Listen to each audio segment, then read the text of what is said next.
اور اسے فرشتوں سے اور جنت میں سے نکال دیا جاتا ہے اور اس پر لعنت بھیج دی جاتی ہے اور اسے شیطان اور مردود کہا جاتا ہے۔ اب یہاں پہ آدم کو بنانے کے بعد خدا نے اس کی جوڑی یعنی کہ اس کے ساتھی کے لیے ایک عورت کو بنایا جس کا نام آدم نے حوا رکھا۔ قرآن سورہ بقرہ آیت نمبر 35 میں خدا نے آدم اور حوا کو جنت میں رکھا، ان سے کہا کہ یہاں سے جو کھانا ہے وہ کھاؤ رہو، لیکن ایک درخت ہے اس کے قریب نہ جانا اور اس کا پھل نہ کھانا، اگر ایسا کرو گے تو نافرمانوں میں شمار ہو جاؤ گے۔ کچھ وقت کے بعد، کچھ عرصے کے بعد، سانپ شیطان کی بہکاوے میں سانپ کے ذریعے سے حوا اور آدم کو بہکایا جاتا ہے۔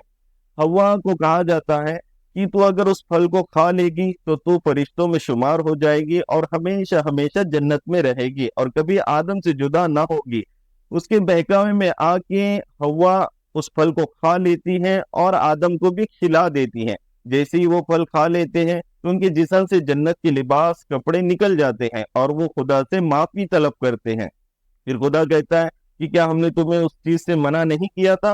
تم نے ہماری نافرمانی کی اور اپنے آپ پر ظلم کر دیا، اور خدا انہیں ناراض ہو کے جنت سے نکال دیتا ہے اور دنیا کی زندگی میں بھیج دیتا ہے۔ قرآن سورہ بقرہ آیت نمبر 30 سے 39، سورہ آراف آیت نمبر 11 سے 25 اور سورہ سعد آیت نمبر 71 سے 85 اور سورہ طٰہٰ میں 115 سے 126 میں آدم کی اور حوا کی پوری زندگی یعنی کہ سٹارٹنگ بتائی گئی ہے اور کس طرح انہیں خدا نے بنایا اور کس طرح انہیں دنیا میں بھیجا۔ یہی سیم کنٹینٹ جوڈیزم اور کرسچینٹی میں بھی آپ کو دیکھنے کو ملتا ہے، تھوڑے بہت ڈفرنٹ کے ساتھ۔ بائبل کی اولڈ بک جینیسس چیپٹر نمبر 2 ورسہ 7 میں بتایا گیا کہ پرمیشور نے مٹی سے بنایا اور اس میں جیون کی سانس پھونکی اور منشیہ جیوت پرانی بن گیا۔ اسی طرح جینیسس چیپٹر نمبر 2 ورسہ 26 to 31 اور جینیسس چیپٹر نمبر 2 ورسہ 4 to 25 اور جینیسس چیپٹر نمبر 3 میں ایڈم اور ایو کو بتایا گیا۔ ابھی تک ہم یہاں پہ آدم اور حوا بتا رہے تھے، اب یہاں پہ بائبل یعنی جینیسس میں کرسچینٹی جوڈیزم میں آدم اور حوا کے علاوہ ایڈم اور ایو بتایا گیا ہے۔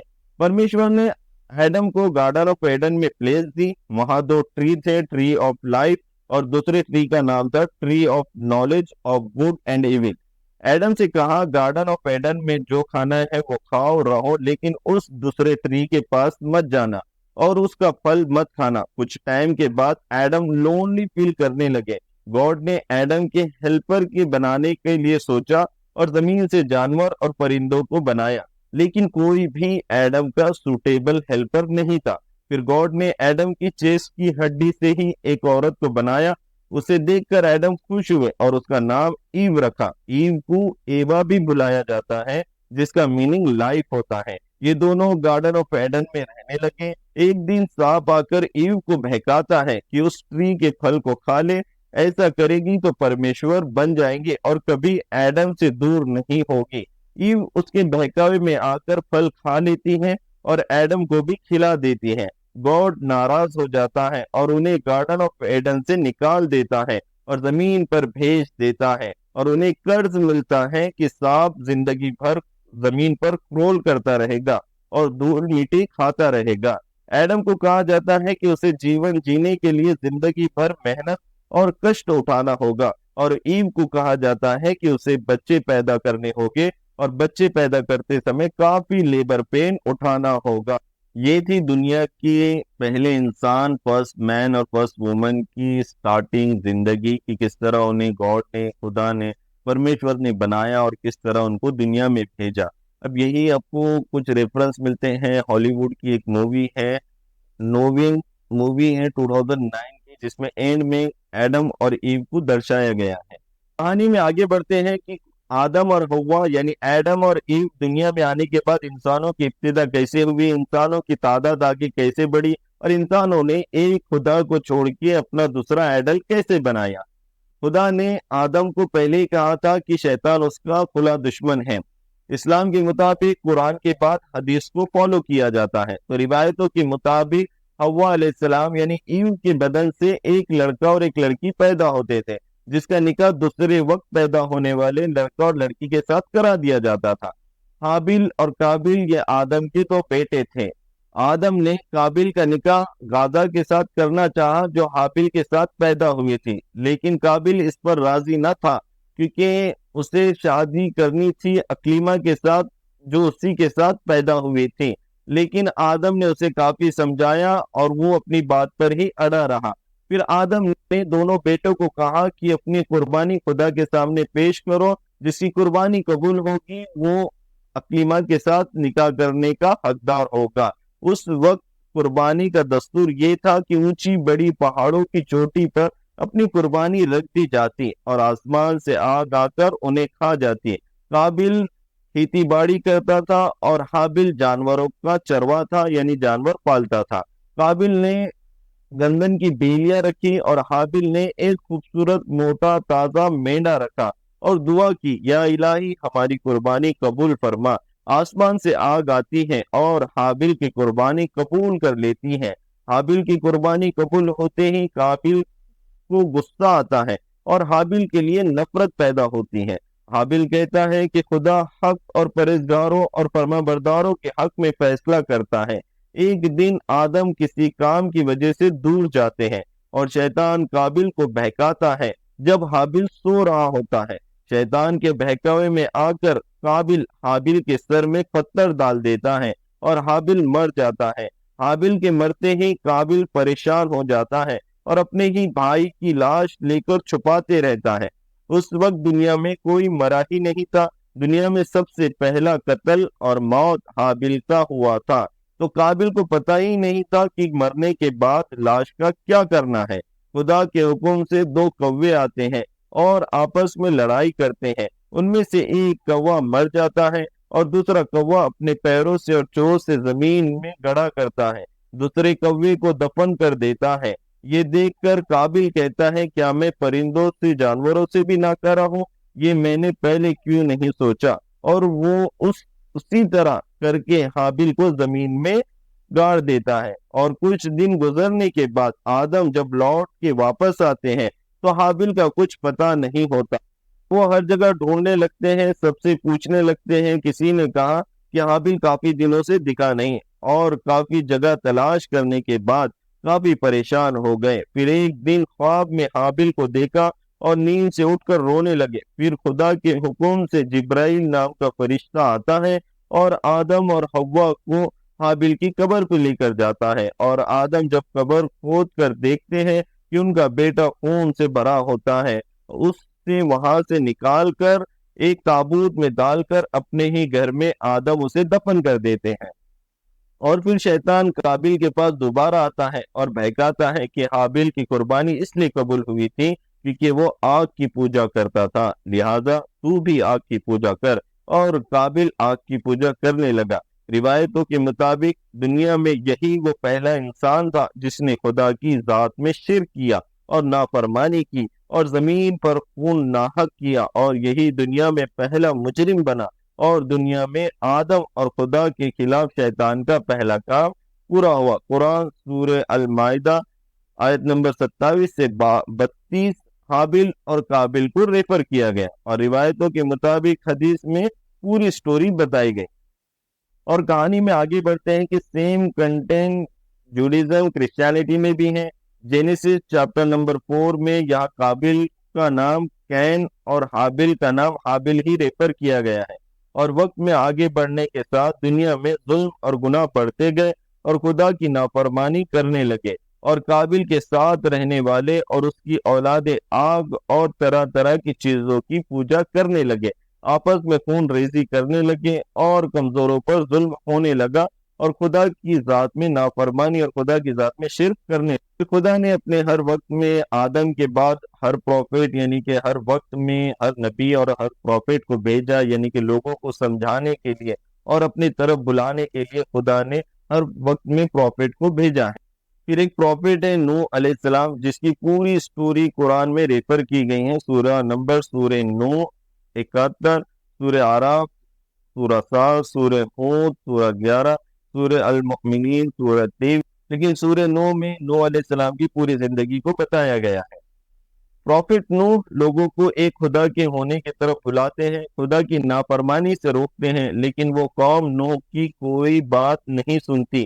اور اپنی طاقت اور دنیا کی لذتوں میں گمراہ ہو چکی ہوتی ہیں۔ اور پروفٹ نوح نے لوگوں کو ہر طرح سے سمجھایا، لیکن وہ لوگ نوح کی کوئی بات نہیں سنتے، الٹا انہی کا مذاق اڑاتے اور ان کو ستاتے، پتھرے مارتے اور پاگل اور دیوانہ کہتے۔ اور جب لوگوں میں ظلم اور خدا کی نافرمانی زیادہ ہی بڑھ گئی اور پروفٹ نوح کی بات سننے سے انکار کرنے لگ گئے اور کہا کہ تیرا خدا سچا ہے تو ہمیں کیسے چھوڑ دیا؟ ہمارے پاس سب کچھ ہے اور نہ کوئی پریشانی ہے۔ اگر تو اور تیرا خدا سچا ہوتا تو ہمیں کب کا عذاب میں ڈال دیتا۔ پروفٹ نوح ایک دن خدا سے دعا کرتے ہیں، یا اللہ تو میری اور میرے گھر والوں کی اور جو ایمان لے آئیں ان کی حفاظت کر اور ظالموں کو، نافرمانوں کو سزا دے۔ خدا نے پروفٹ نوح کی دعا قبول کر لی اور پروفٹ نوح کو بتایا کہ تم ایک کشتی، ایک بوٹ بناؤ اور اس میں تم اور جو لوگ ایمان لے آئے انہیں اس کشتی میں لے کر جاؤ۔ روایتوں کے مطابق اس کشتی میں وہ لوگ آئے جو ایمان لا چکے تھے اور وہ جانوروں کے جوڑے تھے جو دنیا میں اس وقت موجود تھے۔ پھر نوح نے کشتی بنانا شروع کیا۔ وہاں کے لوگ ہنسنے لگے، یہاں نہ سمندر ہے نہ پانی ہے اور یہ دیکھو پاگل کشتی بنا رہا ہے۔ کچھ دنوں کے بعد کشتی تیار ہو گئی اور خدا کے حکم کے مطابق پروفٹ نوح نے ویسا ہی کیا جیسا خدا کا فرمان تھا، اور سبھی لوگوں کو بلایا اور بتایا کہ خدا کا عذاب آنے والا ہے، گناہوں سے معافی مانگ لو اور سارے برے کام چھوڑ کے ایک خدا کی طرف لوٹ چلو۔ لوگ ہنسنے لگے اور پروفٹ نوح کا مذاق بنانے لگے، مگر وہی لوگ آئے جو خدا پر ایمان لائے تھے۔ پھر آسمان سے بارش ہونے لگی اور زمین سے پانی نکلنا شروع ہو گیا، اور دیکھتے ہی دیکھتے سارے لوگ اس پانی میں ڈوب گئے اور مر گئے۔ کافی دنوں تک بارش اور پانی نکلتا رہا، یہاں تک کہ کوئی جگہ باقی نہ رہی۔ پھر سب کچھ ختم ہو گیا اور وہی لوگ بچے رہے جو نوح کے ساتھ تھے۔ یہی سیم سٹوری آپ کو تھوڑے بہت ڈفرنٹ کے ساتھ کرسچینٹی اور جوڈیزم میں بھی دیکھنے کو ملتی ہے۔ جینیسس میں بتایا گیا کہ 40 دن اور 40 راتوں تک بارش ہوتے رہتی ہے، ایک باڑھ آتی ہے اور ساری دھرتی پانی میں ڈوب جاتی ہے۔ 150 دن تک ساری دھرتی پانی میں ڈوب جاتی ہے، لیکن نوح کی بوٹ ہوتی ہے، نوح آرک، یہ پانی پر تیرتی ہے اور اس میں جو لوگ ہیں وہ زندہ رہتے ہیں۔ فائنلی یہ بوٹ ارارات کی پہاڑیوں پر جا کر پہنچتی ہے اور بارش رک جاتی ہے اور دھیرے دھیرے پانی کم ہونے لگتا ہے اور کشتی زمین پر رک جاتی ہے۔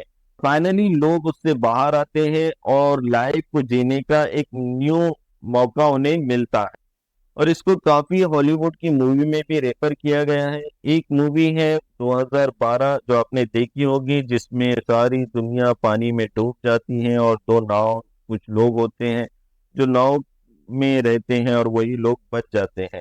ایک اور دوسری مووی ہے پیشن آف دا کرسٹ، اور ایک میں اور ریفر کرتا ہوں سن آف گاڈ، اور ایک نوحہ پہ ہی ایک ڈائریکٹ آپ کو مووی دیکھنے ملتی ہے۔ بائبل جینیسس میں chapter number 2 verses 17، Genesis chapter number 6 verses 14، 18 اور 19، اور جینیسس چیپٹر نمبر 8 ورسز 21 میں ریفر کیا گیا ہے، نوحہ کی پوری سٹوری کو بتایا گیا ہے۔ اسلامک اسکالروں کا ماننا ہے کہ جس طرح آدم سے دنیا بنی تھی، دنیا میں انسان آگے بڑھے تھے، تو جس طرح خدا نے پوری دنیا کو وائپ آؤٹ کرنے کے بعد پھر نوح یعنی نوحہ سے پھر سے انسانوں کی سٹارٹنگ کی، پھر سے انسانوں کی ابتدا دوبارہ کی، اس لیے انہیں آدم ثانی بھی کہا جاتا ہے۔ نوح جو دعا کرتے ہیں لوگوں کے لیے، تو وہاں پہ وہ شرمندہ ہوتے ہیں کہ وہ دیکھتے ہیں کہ ان کی دعا قبول ہونے کی وجہ سے کس طرح دنیا میں خدا کا عذاب آیا اور کس طرح اتنا بڑا نقصان ہو گیا، اور پھر وہ خدا سے دعا کرتے ہیں کہ ایسا دوبارہ نہ کرے۔ ایک اور انٹرسٹنگ سٹوری کی طرف بڑھتے ہیں کہ نوح علیہ السلام کے بعد پھر کچھ لوگ جو بچے تھے وہ لوگوں سے واپس دنیا کی ابتدا ہوئی، پھر سے لوگوں کی سٹارٹنگ وہاں سے کی گئی۔ پھر شیطان جو تھا اس نے پھر سے انسانوں کو بہکانا سٹارٹ کیا، پھر شیطان نے کس طرح خدا کے راستے سے ہٹا کر اپنے راستے پہ انہیں لے کر چلا۔ نوح کی قوم میں 5 ایسے بزرگ لوگ تھے، ود، سوا، یاگوس، یاوک اور نظر۔ جو نیک اور بھلائی کا کام کرتے تھے اور نبیوں کی باتوں کو مانتے اور اسے فالو کرتے تھے، لوگوں کو بھی بتاتے تھے، اور لوگ ان سے کافی محبت اور عقیدت رکھتے تھے۔ کافی ٹائم گزرنے کے بعد جب یہ 5 بزرگ مر جاتے ہیں تو لوگوں میں کافی رنج اور غم ہو جاتا ہے۔ تب شیطان لوگوں میں آ کر لوگوں کو بہکاتا ہے اور انہیں کہتا ہے کہ ہم ان کی محبت میں ان کی تصویر یعنی اسٹیچو بناتے ہیں، اور اس قوم کے کچھ لوگ مان جاتے ہیں۔ ان کی 5 مورتیاں بنائی جاتی ہیں اور ان کے نام بھی وہی رکھتے ہیں: ود، سوا، یاغوت، یعوق اور نصر۔ لوگ ان کی محبت میں ان کی زیارت کرنے لگے، اور جب ایک نسل ختم ہونے کے بعد دوسری نسل آتی ہے تو تب شیطان ان سے کہتا ہے کہ یہی ود، سوا، یاغوت، یعوق اور نصر ہمارے معبود ہیں اور ہمارے خدا ہیں، اور ہماری ساری پریشانی کا حل انہی کے پاس ہے۔ قرآن میں سورہ نوح میں کافی نوح علیہ السلام کی زندگی کے بارے میں بتایا گیا، ان کی قوم کے بارے میں بتایا گیا، قرآن میں کافی جگہ ان کا ذکر کیا گیا، اور یہی 5 بت جو تھے ود، سوا، یاغوت، یعوق اور نصر، یہ قرآن میں ان کے نام کے ساتھ نوح علیہ السلام سے جب خدا نے بات کی تو یہ ریفر کے ساتھ انہیں یہ نام وہاں پہ دیکھنے ملتے ہیں۔ اور اسی طرح لوگ انہی بتوں کو سجانے اور سنوارنے لگے اور ان سے اپنی ساری خواہش اور پریشانیوں کو بتانے لگے۔ اس طرح دنیا میں سب سے پہلے بتوں یعنی مورتیوں کی پوجا ہونے لگی، اور ٹائم کے ساتھ لوگ الگ الگ چیزوں کو یعنی سورج، چاند، پہاڑ، جانور، ان سب کی پوجا کرنے لگے، اور جس قوم کا لیڈر یا بادشاہ ہوتا تو وہ بھی اپنے آپ کو خدا کہنے لگے، اور سب کے الگ الگ مورتی اور خدا بننے لگے، اور دنیا میں یہاں سے پولیتھیزم کی سٹارٹنگ ہو گئی، اور مین ایک خدا کو لوگ بھولنے لگے، اور دنیا میں بہت بڑی تعداد میں لوگ نافرمانی پہ اتر گئے۔ یہ جو 5 بزرگ ہیں ان میں کافی مفسرین، علماء اور کافی اسلامی اسکالروں میں کافی اختلاف ہے۔ کہانی میں آگے بڑھتے ہیں۔ پروفٹ ابراہیم، جوڈیزم کرسچینٹی میں کافی لوگوں کا ماننا ہے کہ پروفٹ ابراہیم ہی فرسٹ فگر تھے جس نے مونیتھیسٹ کو پریچ کیا۔ جب لوگوں نے اپنے الگ الگ معبود بنا لیے اور ان کی عبادت کرنے لگے تو پروفٹ ابراہیم نے آئیڈلوں کو توڑا۔ ہبرو بائبل میں نہیں، یہ مدراس ربا جینیسس چیپٹر نمبر 38 میں دیکھنے ملتی ہے، اور قرآن میں سورہ انبیاء آیت نمبر 58 to 67، سورہ الکبوت میں 16 سے 17 اور سورہ صفات میں 97 سے 111 میں تھوڑے بہت ڈیفرنٹ کے ساتھ آپ کو پروفٹ ابراہیم کے بارے میں دیکھنے ملتا ہے۔ ویسے قرآن میں کافی جگہ ابراہیم کے بارے میں ریفر کیا گیا ہے۔ پروفٹ ابراہیم کے ڈیڈ کا نام، والد کا نام یعنی ان کے باپ کا نام ازر بتایا گیا۔ جوڈیزم کرسچینٹی میں ان کے باپ کے نام کو تارا کے ساتھ ریفر کیا گیا۔ پروفٹ ابراہیم کے باپ مورتیاں بناتے اور بیچتے تھے اور مورتیوں کی عبادت کیا کرتے تھے۔ ایک دن پروفٹ ابراہیم کے باپ کسی کام کی وجہ سے باہر جاتے ہیں اور اپنی دکان کا انچارج ابراہیم کو بنا کر جاتے ہیں۔ اس وقت دکان میں ایک آدمی آتا ہے، وہ ایک مورتی پسند کرتا ہے۔ پروفٹ ابراہیم اسے اس کی ایج پوچھتے ہیں، وہ کہتا ہے 50 سال۔ پروفٹ ابراہیم اسے کہتے ہیں تو 50 سال کا ہو کر یہ 1 سال والی مورتی کی پوجا کرنا چاہتا ہے جسے میرے ہی باپ نے بنایا ہو۔ وہ انسان یہ سن کر کافی امبیرس فیل کرتا ہے اور وہاں سے چلا جاتا ہے۔ ایک دوسرے اوکیجن پر جب لوگ وہاں نہیں ہوتے ہیں تو پروفٹ ابراہیم ایک ڈنڈا لیتے ہیں اور ساری مورتیوں کو توڑ دیتے ہیں، اور ایک بڑی مورتی کے ہاتھ میں وہ ڈنڈا رکھ دیتے ہیں۔ جب لوگ واپس آتے ہیں وہ دیکھتے ہیں اور شوق ہو جاتے ہیں اور کہتے ہیں یہ ابراہیم نے کیا ہوگا، کیونکہ وہ ہمیشہ ہمارے بتوں کے خلاف بولا کرتا تھا۔ ابراہیم سے پوچھا جاتا ہے ایسا کیوں کیا؟ ابراہیم کہتے ہیں ایکچولی ایسا ہوا ہوگا کہ ساری مورتیاں آپس میں لڑ رہی ہوگی، تو وہ بڑی مورتی جس کے ہاتھ میں ڈنڈا رکھا ہے اس نے ہی سارے بتوں کو توڑ دیا ہوگا۔ لوگ کہنے لگے ہمیں بیوقوف بنانا بند کرو، مورتیاں نہ کچھ کر سکتی ہیں نہ کچھ کہہ سکتی ہیں۔ ابراہیم کہتے ہیں جب تمہیں پتا ہے یہ مورتیاں کچھ نہیں کر سکتی، نہ ہمیں اس سے فائدہ ہے نہ نقصان، جو خود کی حفاظت نہیں کر سکتی، تو تم انہیں اپنا معبود کیسے مانتے ہو؟ اس وقت ایک بادشاہ نمرود نام کا تھا جو اپنے آپ کو خدا کہتا تھا، اور اس کے ماننے والے بھی کافی لوگ تھے۔ اس کو جب پتا چلا اس نے ایک آگ جلائی اور اس میں ابراہیم کو ڈالنے کا آرڈر دے دیا. کہا اگر تو سچا اور تیرا خدا سچا تو وہ تجھے آگ سے بچا لے گا. پروفٹ ابراہیم کو آگ میں ڈال دیا جاتا ہے اور خدا انہیں بچا لیتا ہے. روایتوں کے مطابق وہ آگ کافی دنوں تک چلتی رہی اور پروفٹ ابراہیم اس آگ میں کافی دن تک رہے. جب پروفٹ ابراہیم اس آگ سے واپس آتے ہیں تو لوگ دیکھ کے شوق ہو جاتے ہیں اور پھر پروفٹ ابراہیم وہی خدا کی طرف لوگوں کو بلانا چالو کرتے ہیں اور وہی مورتیاں اور دوسرے آئیڈلوں کے اگینسٹ بولنا چالو رکھتے ہیں. پروفٹ ابراہیم کی کہانی میں آگے بڑھتے ہیں. ابراہیم کی 2 بیویاں تھی. کسی روایتوں میں 3 بیوی بتائی گئی. سارا جو ایک بادشاہ کی بیٹی تھی. جوڈیزم اور کرسچینٹی میں ان کو سارائی نام کے ساتھ ریفر کیا گیا. دوسری بیوی کا نام ہاجرہ جو مصر کے بادشاہ کی بیٹی تھی جسے جوڈیزم اور کرسچینٹی میں ہیگر نام کے ساتھ ریفر کیا گیا. مصر کے بادشاہ نے پروفٹ ابراہیم کو کافی مال اور جانور گفٹ کرے اور اس میں اپنی بیٹی بھی ان کی خدمت میں دے دی تھی. پروفٹ ابراہیم کی کوئی اولاد نہیں تھی تو سارائی نے ہاجرہ کی شادی پروفٹ ابراہیم کے ساتھ کرا دی اور کچھ وقت گزرنے کے بعد ہاجرہ کو ایک بیٹا ہوتا ہے جس کا نام اسماعیل رکھا جاتا ہے. گاڈ ابراہیم سے پرومس کرتے ہیں ساری زمین کنعان کی، اور کنعان کی ڈسکرپشن ایگزیکٹلی کیا ہے؟ جو ایجپٹ کی وادی سے یوفریٹس ندی تک آتی ہے، یعنی آج کے دن کا اسرائیل، فلسطین، Gaza, West Bank, Jordan, Syria, Lebanon کا کافی ایریا، یہ ساری زمین کنعان میں آتی ہے یا یہ کنعان میں مانی جاتی ہے.